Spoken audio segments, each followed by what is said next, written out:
Jwale ha re utlwe maikutlo a lona kgatiso ya video.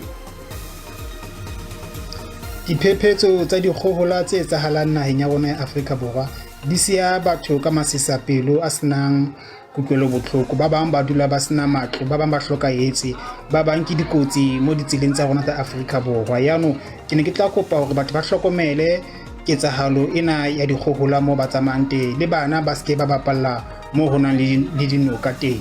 Dipula tse tsona wa di tlisha tshenyo kgolo ene di shia batho ba le motlallong gore o kra di sentse di hohotse dilo ka moka di jere di buka le di ID di sentse gore le sena le mo le robalang tsona di tlisha tshenyo e ntshi kudu pula tsona ra di rata gore di ne upja yo he di tlile bana ka merwalle ba mathata fela.